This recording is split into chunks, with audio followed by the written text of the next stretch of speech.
Hello friends, how are you? I hope कि आप बहुत अच्छे होंगे। हम आज जो टॉपिक के बारे में बात करने वाले हैं वो है क्लास 11th के, है ना, chapter number 8, that is cell the unit of life, जिसको हम लोग साइटोलॉजी के नाम से भी जानते हैं। तो चैप्टर नंबर कितना है? 8, है ना। चैप्टर का नाम क्या है? Cell the unit of life. इस चैप्टर के अगर वेटेज की बात किया जाए तो नीट एग्जाम में लगभग 3 क्वेश्चन पूछे जाते हैं। कितना क्वेश्चन?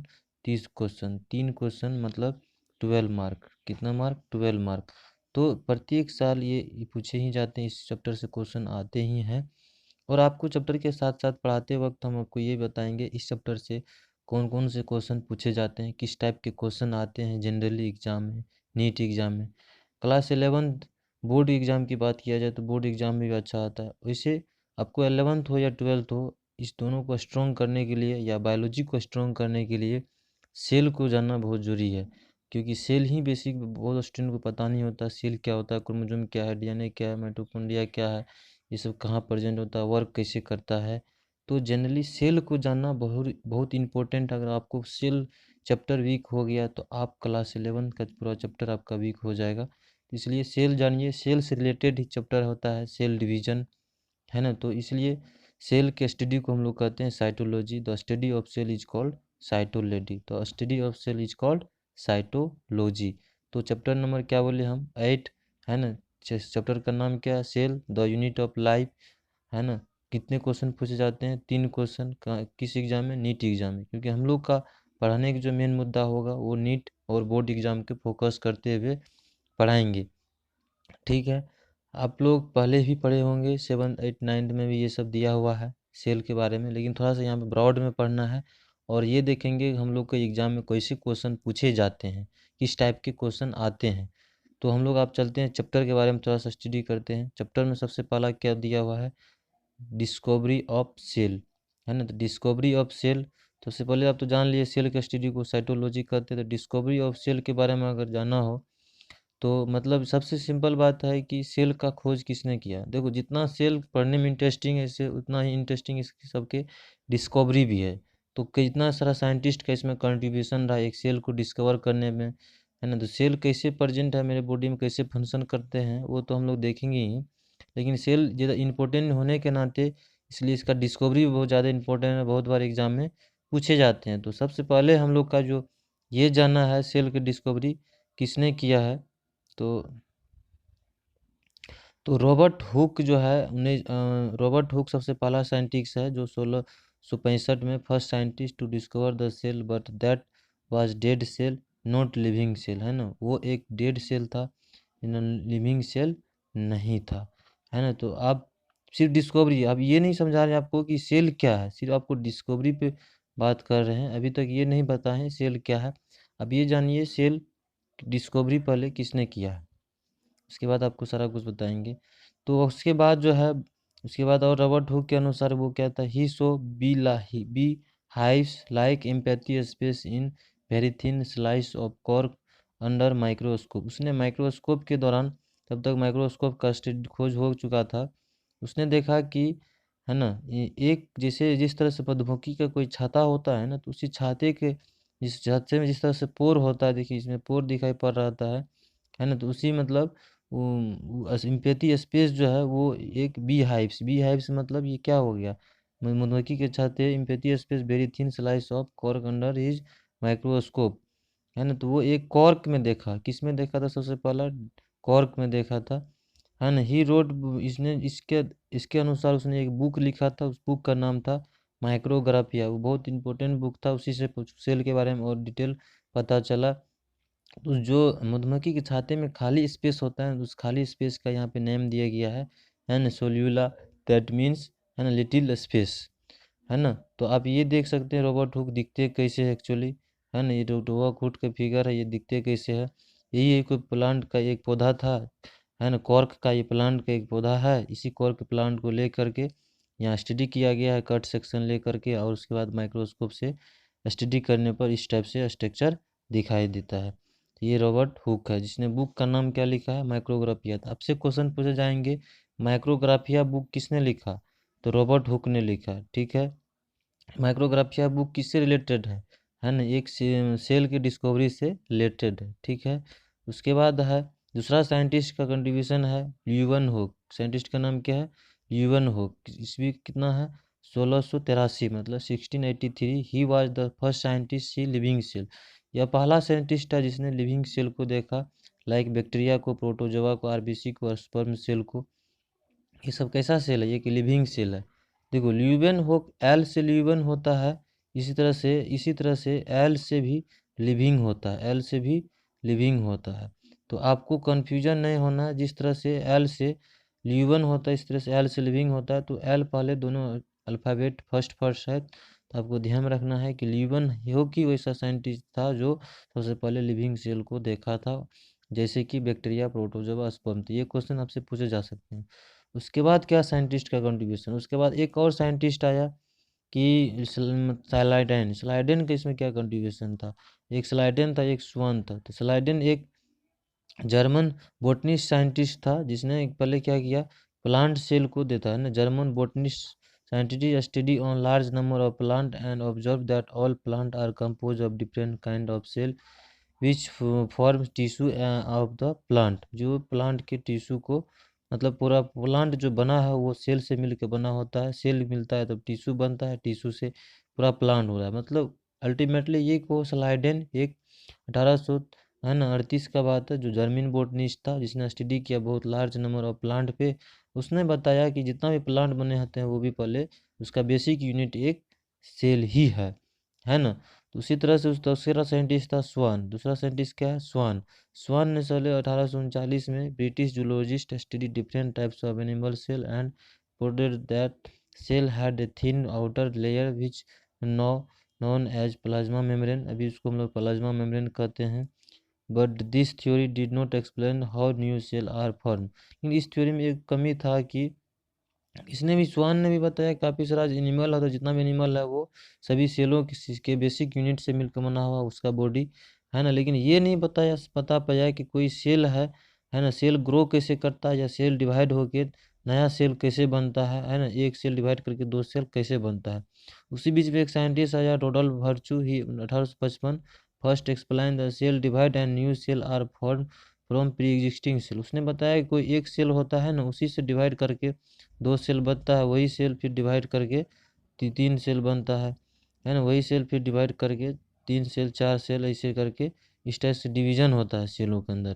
तो ये था कि रोडोल्फ वर्चू का कहानी 1855 में। तो इसमें कितना साइंटिस्ट का नाम आया? सबसे पहला था रॉबर्ट हुक, है ना, रॉबर्ट हुक। उसके बाद ल्यूवन हुक आया, उसके बाद स्लाइडेन आया, उसके बाद स्वान आया, उसके बाद रोडोल्फ वर्चू आए, है ना। तो आपका क्वेश्चन में क्या आते हैं? क्वेश्चन में पूछा गया था कि ओमिनिस सेल्यूला ई सेल्यूली टर्म किसने दिया था, ये थ्योरी को किसने दिया था, है ना। इस बार नीट में पूछा गया, ये नीट का क्वेश्चन है, ये नीट में पूछा गया है, नीट का 2018 या 19 का एग्जाम में पूछा गया है कि टर्म ओमिनिस सेल्यूला ई सेल्यूली किसने दिया था? वो रोडोल्फ वर्चू दिया था। ये एग्जाम में पूछा गया, इसलिए आप ये जो याद रखिएगा, रोडोल्फ वर्चू पहला साइंटिस्ट था जिसने एक्सप्लेन किया कि नया सेल जो बनते हैं वो प्री एग्जिस्टिंग सेल से बनते हैं, और सेल का डिवीजन, सेल डिवाइड करके न्यू सेल बनाते हैं, है ना। एक सेल में डिवीजन होता है, उसी से दूसरा सेल बनते हैं। तो यही क्वेश्चन पूछे गए थे एग्जाम में, ठीक है। अब हम लोग जानते हैं, ये तो साइंटिस्ट का नाम था, डिपेंडेंट साइंटिस्ट का किसने क्या बोला। अब हम लोग मेन बात फोकस करते हैं कि सेल क्या है एक्चुअली। इसलिए यहाँ पे लिखे हैं व्हाट इज सेल, है ना। सेल एक्चुअली क्या है, सेल कैसे वर्क करता है हमारे, है ना, बॉडी के अंदर, इसके बारे में जानते हैं। देखिए हमारे बॉडी जो है पूरा होल बॉडी की बात किया जाए तो बॉडी पूरा एक एक बॉडी पूरा जितना भी लिप्स हो, फिंगर हो, पैर हो, हाथ हो, जितना भी हार्ट हो, लीवर हो, जो भी बॉडी में जितना भी ऑर्गेन है, सभी ऑर्गेन जो है सेल से मिलकर बना होता है। इतना तो आपको बात मानना पड़ेगा। ये धीरे धीरे आपको पता चल जाएगा, बायोलॉजी पढ़ने के बाद पता चल जाएगा। पूरा बॉडी जो है, होल बॉडी, या कि होल बॉडी जो है सेल से मिलके बना है। किससे मिलके बना है? सेल से मिलके बना है। इसलिए तो इसको बोला गया है the basic unit of life, मतलब जीवन का सबसे बेसिक चीज़ जो है वो हमारे बॉडी का वो सेल है, जिसको माइक्रोस्कोप से आसानी से देखा जा सकता है। अब सवाल उठता है कि हमारे बॉडी में कितना सारा सेल है? तो हमारा बॉडी में ट्रिलियन ऑफ सेल है ना, ट्रिलियन ऑफ सेल है, ट्रिलियन ऑफ सेल है। तो अब ट्रिलियन में भी कितना हो सकता है, तो आप सोच सकते हैं 3 गुना 10 टू पावर शायद 9 की 10 है ना, इतना से सेल है ना, समझिए। तो ये ट्रिलियन से भी ज़्यादा हो जाता है। तो देखिए, cell is the structure and functional unit of every living organism या life because every living organism is made of cell and perform all the metabolic process in every cell। कहा जाता है structural and functional unit of life, इस ये भी आप बचपन में बहुत बार सुने होंगे, cell is the structural and functional unit of life. आप इस डॉट को आज क्लियर कीजिए कि क्यों सेल को स्ट्रक्चरल एंड फंक्शनल यूनिट बोला जाता है लिविंग ऑर्गेनिज्म के या वो लाइफ को। इसलिए बोला जाता है, देखिए कोई सा सेल है, जैसे आप मान के चलिए आपका सेल और शरीर के अंदर लीवर है ना, तो लीवर के अंदर में भी जितना भी वर्क हो रहा है वो सभी एक एक सेल के अंदर सारा कुछ प्रोटीन टूट रहा है, कुछ भी बन रहा है, कुछ आप खाते डाइजेस्ट हो रहा है, तो प्रत्येक सेल के अंदर वो वर्क होता है। जैसे उसी लीवर के अंदर जो बहुत सारा सेल काम करता है, उस सेल का नाम है हेपाटोसाइट। क्या है? हेपाटोसाइट, हेपाटोसाइट नाम है उस सेल का। तो इसलिए लीवर के अंदर जितना भी सेल है ना तो वो सारा सेल जो के अंदर जो हेपेटोसाइट सेल है, उस सेल के अंदर वर्क होता है, प्रोटीन का बनना, कुछ चीज़ को डाइजेस्ट होना, लिपिड का बनना, लिपिड सिंथेसिस होना, उसके अंदर सेल के अंदर ये सब फंक्शन चलता है। तो इसलिए बोला गया है फंक्शनल यूनिट है ना, एवरी लिविंग ऑर्गेनिज्म या लाइफ सेल इज स्ट्रक्चरल। आप बोला गया स्ट्रक्चरल क्यों? क्योंकि हमारा बॉडी चाहे लीवर ही क्यों ना हो, लीवर का पूरा ऑर्गेन जो है खुद सेल से मिलके बना है ना। हमारा जैसे कि कोई हैंड है, ये इसमें भी काफ़ी सारा सेल है। ब्लड क्या है? एक तरह का सेल है ना। आज ये भी जानिए कि ब्लड भी एक डिफरेंट टाइप के सेल से मिल के बना होता है। तभी तो बोलते हैं हम लोग red blood cell, white blood cell, ये सब क्या है? तो सेल ही है, तो तभी तो red blood cell, white blood cell बोलते हैं। तो ब्लड भी एक तरह के सेल से मिलकर बनाते हैं, इसलिए बोला जाता है सेल को structural and functional unit of life या living organism because every living organism are made of cell and perform all metabolic function in a every cell. मतलब जितना भी मेटाबॉलिक फंक्शन होता है ना, एंजाइम का टूटना, प्रोटीन का बनना, लिपिड का बनना, कोई भी चीज़ों का सेल के अंदर बहुत सारा काम होते रहता है, वो सारा सेल मतलब सेल के अंदर ही होता है। ठीक है, जो भी एंजाइम का केमिकल का बॉन्डिंग होना। तो all the organism made of by single cell या मल्टीपल सेल या trillion of cell. Cell theory give Schleiden and Swann. अब एक नया टर्म होता है सेल थ्योरी। इस सेल थ्योरी क्या है इसको जानिए। एक सेल थ्योरी के रूप में सेल जब हम लोग जब जानते हैं, जब सभी लिविंग ऑर्गेनिज्म सेल से मिलकर बना होता है, तो इसी बीच में एक थ्योरी प्रस्ताव किया गया। उस साइंटिस्ट का नाम था स्लाइडन एंड स्वान। इस आपको पहले भी बताए थे साइंटिस्ट का नाम, है ना। स्वान एक है ना जूलॉजिस्ट था और एक बोटनिस्ट था स्लाइडन। तो सेल थ्योरी यही बताता है कि जितना भी लिविंग ऑर्गेनिज्म बना है इस दुनिया में, वो चाहे सिंगल सेल हो या यानी कि अमीबा ही क्यों ना हो, वो भी एक सेल से मिलकर ही बना है। चाहे वो बैक्टीरिया भी क्यों ना हो, वो भी एक सेल से भी मिलके बना है। इसलिए all living things are composed of cell. Cell are the basic unit of structural and function in living things. All cell are produce from है ना अदर सेल। तो जितना भी सेल प्रोड्यूस होता है, वो सेल डिवीजन तो भी बताए थे, ओमिनी सेल्यूला ई सेल्यूली, जो रोडोल्फ वर्चू ने दिया था, बताए थे क्या सेल जो है डिवाइड करता है और नया सेल बनता है। तो सेल थ्योरी हमको क्या बताता है, ये भी आपसे क्वेश्चन पूछेगा। सेल थ्योरी इंक्लूड है ना, सेल थ्योरी एक्सप्लेन, तो what explain all living things are composed of cell. Cell are the basic unit of structure and function in living things. All cell are produce from other cell. तो आपको समझ में आई बात, हम आपको क्या क्या बताए। तो ये एक कंसेप्ट है सेल थ्योरी को, जो किसने दिया, तो साइंटिस्ट का नाम क्या था, स्लाइडेन एंड स्वान। नेक्स्ट बात करते हैं, यहाँ पे एक कंसेप्ट दिया गया है कि बोला गया है कि देखो भाई कि virus are exception to cell theory. हमने आपको बताया कि चाहे बैक्टीरिया भी क्यों नहीं, चाहे हमारा बॉडी क्यों नहीं, चाहे अमीबा ही क्यों ना हो, है ना, चाहे एक सेल वाला ऑर्गेनिज्म हो या बहुत सारा वाला ऑर्गेनिज्म हो, सभी सेलों से मिलकर बना होता है। लेकिन आप तो बहुत परिचित होंगे वायरस से भी। वायरस दुनिया में बहुत सारा वायरस है जो हमको दिखता नहीं है, लेकिन वो एक सेल नहीं है, सिर्फ वो एक प्रोटीन है, प्रोटीन का कोटिंग होता है। जैसे ही ये प्रोटीन का वायरस हमारे बॉडी के अंदर प्रवेश कर जाता है, ये बॉडी के अंदर जैसे ही प्रवेश कर जाता है, वो एक्टिव हो जाता है और हमको डिजीज काउज होता है। मतलब अगर बॉडी के बाहर है तो वो निमी लिविंग है, समझो माटी का ढेला है ना। और ये माटी का ढेला जैसे ही पर शरीर के अंदर प्रवेश किया तो वो एकदम एक्टिव हो गया और राजा की तरह हमारे बॉडी के अंदर राज करता और हमारे इम्यून सिस्टम को कमज़ोर कर देता, हमारे बॉडी को ब्लड के अंदर जाके हमारे शरीर को कमज़ोर करता है और हमको बीमार कर देता है। समझ गए? तो इसलिए बोला गया है वायरस आर नॉट है ना सेल, या वायरस कोई सेल से मिलकर नहीं बना होता। वायरस सिर्फ प्रोटीन से मिलकर बना होता है, उसके बाद उसके कुछ अपना खुद का जेनेटिक मटेरियल होता है। जेनेटिक मटेरियल आप पढ़े होंगे 8th-9th में, एक आरएनए और एक डीएनए को ही तो जेनेटिक मटेरियल कहा जाता है। यही डीएनए और आरएनए वायरस के अंदर पाया जाता है ना। डीएनए आरएनए से भी तो प्रोटीन के मिलकर बना है।